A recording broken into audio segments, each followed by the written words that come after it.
सन्माननीय सभापती महोदय, या संदर्भामध्ये महसूल विभागाचा अहवाल जो गृहनिर्माण विभागाकडे प्राप्त झाला त्यानुसार सन्माननीय सभापती महोदय ज्या काही आरोपींची नावे आहेत त्या आरोपींची नावे निष्पन्न झालेली आहेत आणि 10/3/2026 ला आपण या प्रकरणामध्ये पोलीस विभागाने 197 आरोपींची नावे ही सन्माननीय सभापती महोदय FIR मध्ये दाखल केलेली आहेत।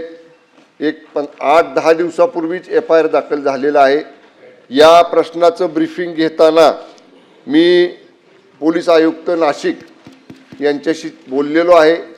या आरोपींचं व्हेरिफिकेशन करणं, या आरोपींना जी काही या ठिकाणी ज्या गुन्ह्यामध्ये त्यांना अटक केलेली आहे त्यानुसार गुन्हा त्यांच्यावरती जी कलम लावलेली आहेत त्यानुसार त्यांना अटक करणं, ह्या सगळ्या गोष्टी आयुक्तांनी टॉप प्रायोरिटीवरती कराव्यात आणि तात्काळ या दोषींवरती FIR दाखल केलेला आहे।